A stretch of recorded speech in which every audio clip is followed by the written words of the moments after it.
अभी हम बताएंगे कि इस वॉशिंग मशीन का वायरिंग कैसे करेंगे। इसके पीछे वीडियो में हम बताए थे कि इसका चेकिंग कैसे करना है, यानी कि जितना भी पार्ट लगा है इसके अंदर तो उसको चेक कैसे करना है कि क्या यह सही है कि खराब, कैसे मोटर का कॉमन रनिंग स्टार्टिंग पता किया जाता है। इस वीडियो में हम बताएंगे कि बस इसका वायरिंग कैसे होगा। तो चलिए देखिए, एक एक करके इस वीडियो को बताएंगे। तो अभी सबसे आसान तरीका है और सेमी ऑटोमेटिक वॉशिंग मशीन का वायरिंग करना। तो देखिए, हम यहाँ पे पहले से ही पता कर लिए हैं कि मोटर का कॉमन कौन है। मोटर पे भी लिखा रहता है कि इसका कॉमन कौन है, रनिंग कौन है, स्टार्टिंग कौन है। तो यहाँ पे देखिए, इन दो मोटर का तार है। एक मोटर का तार यहाँ पे जो दिख रहा है जिसपे गांठ लगा हुआ है, ये कॉमन है एक मोटर में से, और दूसरे मोटर में ये वायर कॉमन है जिसमें गांठ लगाया गया है। यानी कि दोनों मोटर का कॉमन ये दोनों वायर है, एक ब्लू है एक व्हाइट है। इसको हम क्या करेंगे, आपस में जोड़ देंगे, क्योंकि कॉमन पे हमको क्या करना पड़ता है, न्यूट्रल देना पड़ता है। और इसके दोनों पिन पे हम जोड़ने के बाद इसमें क्या करेंगे, न्यूट्रल देंगे। तो न्यूट्रल देने के लिए हमको मेन लीड की जरूरत पड़ेगी। अब मेन लीड हम क्या करेंगे, इसमें डायरेक्ट सप्लाई देने के लिए हमारे पास ये मेन लीड है, और मेन लीड को हम इसके कॉमन टर्मिनल पे जोड़ देंगे। अब ध्यान दीजिए, कॉमन टर्मिनल पे जोड़े, एक जगह जोड़े हैं दोनों को लूपिंग करके, तो दोनों मोटर को न्यूट्रल मिलेगा, स्पिन मोटर को भी मिलेगा, वॉश मोटर को भी मिलेगा। अब ये मोटर तभी चलेगा जब हम फेस देंगे। तो उससे पहले सबसे आसान तरीका वायरिंग का वो समझना है आपको। तो देखिए, यहाँ पे एक कैपेसिटर यूज किए हैं, एक 10 MFD का है, एक 5 MFD का है। इस पे लिखा है और कलर भी लिखा है कि कौन कितने MFD का है। तो यहाँ पे व्हाइट और ऑरेंज 5 MFD का है, तो हमारा लगता है स्पिन में, और 10 MFD का जो है वो लगता है वॉश में, क्योंकि कपड़ा धोते टाइम मोटर पे लोड ज्यादा रहता है तो उसको टार्क ज्यादा चाहिए, यानी कि स्टार्ट होने की कैपेसिटी उसको ज्यादा चाहिए। और स्पिन वाले को बस सुखाना रहता है, तो इसको कम MFD चाहिए, यानी कि कम MFD वाला लगेगा कपड़ा सुखाने वाला में, ज्यादा MFD का लगेगा कपड़ा धोने वाला में। तो जितना दो तार में हम क्या करेंगे, ये रनिंग स्टार्टिंग का है एक मोटर का, ये रनिंग स्टार्टिंग है एक मोटर का। तो इस साइड का वॉश है, इस साइड का स्पिन है। तो स्पिन वाले पे कम मान का जोड़ देंगे और वॉश वाले पे ज्यादा मान का जोड़ देंगे। उसी तरह इस साइड, यहां पर भी हम उसी तरह काम करेंगे, और इस कैपेसिटर के दोनों वायर को मोटर के दोनों पिन पे क्या करेंगे, जोड़ देंगे। देखिए क्या किए हैं, मोटर से जो दो तार इससे बचा था, इस पे हम कैपेसिटर ज्यादा वाला जोड़ दिए हैं, वॉश के तरफ, स्पिन के तरफ कम मान वाला जोड़ दिए हैं। तो देखिए, अब हम इस पे क्या करेंगे, अगर जैसे फेस की सप्लाई देंगे वैसे ही काम करना स्टार्ट कर देगा।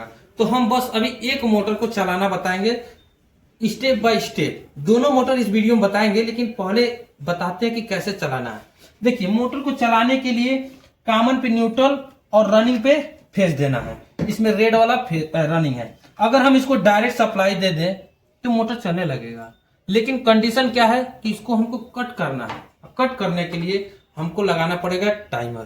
तो जैसे देखिए, यहां पे हमारा टाइमर है।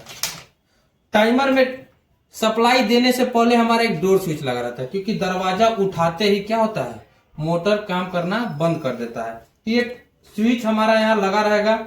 यही स्विच मोटर को सप्लाई देने के लिए या रोकने के लिए काम करता है। तो हम क्या करेंगे, इसकी वायरिंग हम यहाँ पे सीधा सामने कर दे रहे हैं। तो ये फेस का वायर है, ये हमारा मेन लाइन का ही फेस है। न्यूट्रल तो हमने कॉमन पे दे दिया है। अब फेस को भेजेंगे डोर स्विच में। तो इस डोर स्विच में फेस इन होता है, फेस आउट होता है। यहाँ पे एक फेस इन करनी है और यहां से फेस आउट होगा। यहां से आउट करके हम देते हैं स्पिन टाइमर में। ये हमारा दो तार वाला स्पिन टाइमर है। इसमें किसी एक पिन पे फेस इन कर देंगे और दूसरे पे आउट होगा। ये आउट होके जाएगा स्पिन मोटर में। जैसे देखिए, स्पिन मोटर का रनिंग ये है, हम रनिंग में जोड़ दिए हैं।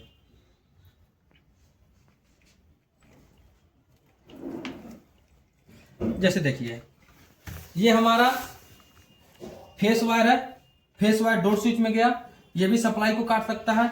यही फेस वायर इस टाइमर में गया, ये भी टाइमर सप्लाई को काट सकता है।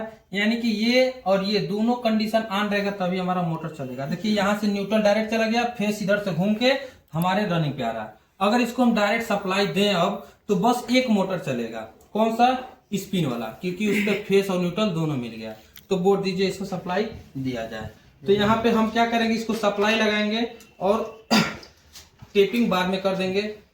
तो यहाँ पे अभी चेक कर ले रहे हैं कि चल रहा है कि नहीं चल रहा है। तो जैसे ध्यान दीजिए, जैसे देखिए अभी यहाँ पे हमको इस स्विच को भी दबाना पड़ेगा और उस टाइमर को भी ऑन करना पड़ेगा, क्योंकि दोनों कंडीशन में मोटर रुक सकता है। तो यहाँ से क्या करेंगे, इस टाइमर को ऑन करेंगे। ये टाइमर ऑन हो गया। अब जैसे इसको दबाएंगे वैसे हमारा मोटर देखिए चलना स्टार्ट हो गया। आवाज सुन रहे होंगे, हमारा मोटर चलने लगा।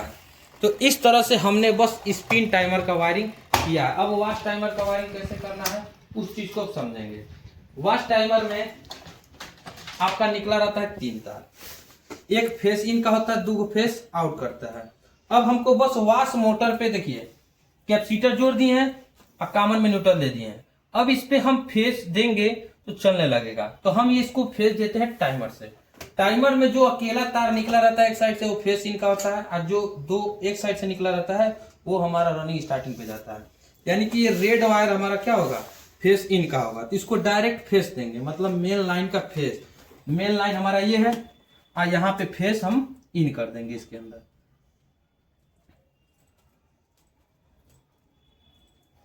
फेस इन कर दिए। फेस इन करने के बाद हम क्या करेंगे, इसके अंदर यहां से आउट होगा। जैसे टाइमर ऑन करेंगे एक बार सप्लाई फेस का यहाँ पाएगा तो यहाँ पे नहीं आएगा, और जब यहाँ पाएगा तो इससे कट जाएगा, मतलब किसी एक कंडीशन में फेस रहेगा। अब इसको जोड़ देना है हमको वॉशिंग मशीन का जो वॉश मोटर है उसी के रनिंग और स्टार्टिंग पे जिसपे कैपेसिटर जोड़े थे वहीं पे इसको भी अटैच कर देना है। तो ये हमारा रनिंग और स्टार्टिंग है। देखिए ये हमारा वॉश मोटर है और वॉश मोटर का रनिंग और स्टार्टिंग ये दोनों तार है। इन्हीं दोनों तार पे हमको ये दोनों तार जोड़ देना है। चलिए अब इसको जोड़ देते हैं।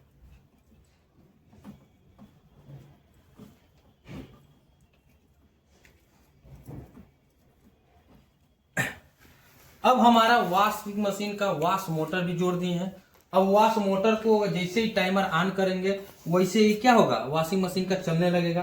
तो जैसे देखिए यहाँ पे वॉशिंग मशीन का ये वॉश टाइमर से 2 तार जो निकला है इस पे हमने क्या किया है, पहले तो एक साइड से फेस इन किया है और ये दोनों आउट होकर रनिंग और स्टार्टिंग पे जा रहा है। अब इस मोटर पे सप्लाई देंगे और वॉशिंग मशीन का वॉश मोटर को भी चला के देखेंगे क्या वॉशिंग मशीन का वॉश मोटर काम कर रहा है कि नहीं कर रहा है। तो चलिए देखिए अब इस टाइमर को हमको ऑन करना पड़ेगा। देखिए वॉशिंग मशीन का वॉश मोटर भी क्या काम करने लगा। उसके अंदर कुछ गिरा हुआ था इसलिए आवाज कर रहा था। देखिए वॉशिंग मशीन का वॉश मोटर भी चलने लगा। एक बार क्लॉकवाइज चलेगा, एक बार एंटी क्लॉकवाइज चलेगा। यह मोटर चलाने का काम करेगा क्लॉकवाइज और एंटी क्लॉकवाइज। और ये हमारा है बजर। बजर को क्या करेंगे, वॉशिंग मशीन के जिस वॉशिंग मशीन से 4 तार निकला रहता है उसी में से एक फेस का वायर निकला रहता है बजर के। यहाँ से फेस ले लेंगे टाइमर से और न्यूट्रल डायरेक्ट मेन लाइन से ले लेंगे। ये बजर भी काम करने लगेगा। जैसे इसका टाइम पूरा होगा वैसे बजर भी काम करने लगेगा। इस तरह से हम क्या करेंगे, इसका वायरिंग कर लेंगे। जैसे शॉर्ट में समझाते हैं वायरिंग कैसे किया जाएगा। तो देखिए यहाँ से फेस दोनों टाइमर में जा रहा है, इस टाइमर में भी इस टाइमर में, और न्यूट्रल कॉमन में जा रहा है। दोनों कॉमन में जाएगा न्यूट्रल का वायर, हमने दे दिया। और किसी को न्यूट्रल की जरूरत नहीं थी, हमने नहीं दिया। तो यहाँ से मेन लाइन का न्यूट्रल का तार दोनों में कॉमन में चला गया, फेस का तार दोनों स्विच में चला गया। यहाँ से फेस आउट होगा, एक मोटर को कंट्रोल करेगा, यहाँ से फेस आउट होगा, दूसरे मोटर को कंट्रोल करेगा। इस तरह से वॉशिंग मशीन का किसी भी कंपनी का हो, किसी भी मॉडल का हो, आप वायरिंग कर सकते हैं। बंद कर